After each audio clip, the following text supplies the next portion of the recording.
영계에서 보내온 천상의 메시지. 이번 시간에 소개해드릴 서신의 주인공은 칸트 선생입니다. 칸트. 이분은 독일 철학자이십니다. 순수 이성 비판, 실천 이성 비판, 판단력 이성 비판이라고 하는 책들을 저술한 분입니다. 칸트 철학은 지적 편견이요 오만이었다. 칸트의 이름이 지상인에게 많이 알려진 자체가 무척 두렵고 부끄러울 뿐이다. 독일인을 위시한 서양인들, 동양인들은 철학을 할 경우 칸트 철학의 공부를 하지 않을 수 없을 것이다. 더구나 독일어로 칸트 철학을 공부하는 지성인들에게 안타까움을 금할 수 없다. 나 칸트는 지상생활을 통해서 여러 차원의 철학 사상과 비판 서적을 집필하였다. 그러나 나는 절대적 신, 하나님을 구체적으로 인식하지 못한 상태에서 집필하였던 것 같다. 특히 신의 존엄성, 신과 인간의 관계에 대해서는 거의 무관한 입장에서 모든 것을 판단하고 비판하였던 것 같다. 절대자의 인식, 곧 하나님의 인식이 결핍된 상태에서 여러 철학적 명제들을 규정하였다. 절대자와 상당히 동떨어진 관념에서 내 자신의 사유체계에서 철학적 문제들이 많이 규정되었다. 나는 이런 입장에서 모든 것을 비판하였으며 따라서 칸트 철학은 하나님의 존재와의 관련에 대해서는 애매한 사상이었다는 비판을 받아 마땅하다. 칸트 철학은 지적 편견이요 오만에 불과하였다. 이곳 천상생활은 내 자신의 참담함을 뼈저리게 느껴온 기간이었다고 솔직하게 표현하고자 한다. 칸트의 지상 삶은 어떤 보람이나 가치로 평가받기가 매우 송구스러운 삶이었다. 차라리 칸트가 태어나지 말았어야 좋았을 것이다. 지상 삶에 대하여 나 자신이 후회하고 후회하지만 지난날의 오류와 왜곡을 지울 수도 없는 일 아닌가. 특히 이미 많은 지상의 지성인들의 뇌리에 각인된 소위 칸트 사상을 어떻게 건절할 수 있을 것인가. 오직 안타까운 심경뿐이다. 이런 심적 상태에서 나는 지상으로 메시지의 일부를 전하고 있다. 통일 사상과 원리강론 강의를 접목하기 전까지는 칸트 사상의 참담함을 거의 느끼지 못했다. 통일 원리는 칸트 사상 체계를 마구 흔들어 놓았다. 그것은 마치 조용한 호수에 돌멩이를 던지면 수많은 파문이 일어나고 온갖 오물이 일어나는 것과 같다고 표현할 수 있다.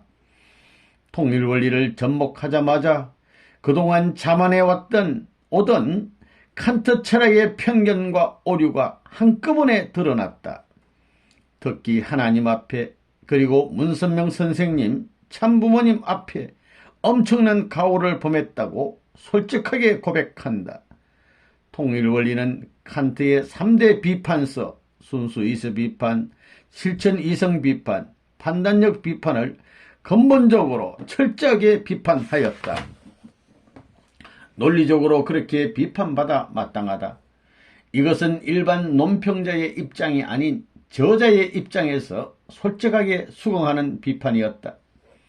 하나님의 내면 세계, 하나님과 인간은 부자의 관계, 그리고 원리강론이나 통일사상의 보편타당한 논리적인 명제들은 여러 철학 사상가들이나 지성인들 모두가 필수적으로 숙지해야 할 철학적 사상적 개념이다. 통일원리의 이성성상의 논리적 준거, 이를 중심한 수수작용, 그리고 여러 차원의 사위기대, 정문합작용 등을 통해 하나님의 우주 창조 목적과 창조 방법 등이 보편성과 객관성을 담보한 가운데 해명되고 있었다. 그리고 통일원리에는 인류가 그토록 갈망했던 보편적 평화 이념이 논리적으로 전개되고 있다. 이것은 매우 평범한 것 같지만 새로운 형이상학적 틀을 제시하고 있다. 나 칸트는 자신의 주관적 사유체제에 너무 몰입했는데 그것은 하나님의 근본적 창조 목적을 깊이 인식하지 못했기 때문이었다. 나는 하나님 앞에 대단히 지적으로 교만한 자로서 수많은 지성인들과 신앙인들에게 돌팔매질을 당해야 마땅하다고 생각한다. 그리고 칸트의 계몽정신은 하나님의 관념에서 일탈한 편견에서 비롯된 것이었음을 지상의 수많은 철인들에게 이 지면을 통해 진심으로 참여하고 사죄한다.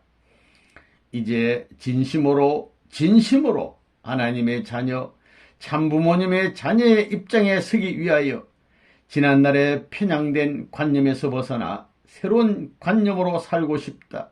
이것이 솔직한 심정이다. 인간이란 무엇인가? 나 자신이란 무엇인가? 나는 무엇을 위해 존재하는가? 하나님과 나는 어떤 관계인가? 지금까지 인간에 대한 하나님의 관여와 관심은 어느 정도인가? 왜 우리는 하나님과 관계해야 하는가?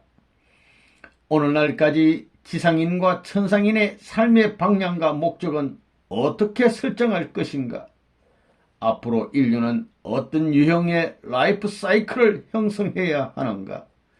이것들은 우리의 일상생활을 결정짓는 가장 핵심적인 기본 원리임에도 불구하고 우리는 그것을 지나치게 경시하고 방관하고 살았다고 생각한다. 앞으로 통일사상과 원리강론을 바르게 깨닫지 못하면 어느 누구도 그렇게 흘러가고 말 것이다. 통일 원리를 무시하는 것은 인생 자체를 부정하는 것이다. 나는 진심으로 지상의 지성인에게 부탁한다. 하나님을 모시고 살아야 한다. 문선명 선생님의 공적을 깨달아야 한다. 그리고 인생의 죽음과 영적 삶의 의미, 나아가 천상의 영원한 세계를 분명하게 깨달아야 한다고 누구보다 강하게 부탁한다. 적어도 이 점은 반드시 알아야 할 과제이다. 이제 지성인은 철학이란 무엇인가 하는 명제는 하나님은 무엇인가로 대치되어야 한다. 하나님을 깨닫게 되면 모든 것을 바르게 인식할 수 있다. 나는 가슴 아픈 지난날의 삶에 몸부림치며 영원한 삶을 영위하기 위해 정진할 것이다. 지상의 여러분들은 지상 생활에서 시간 낭비하지 않기를 간절히 부탁한다. 칸트 2008년 3월 7일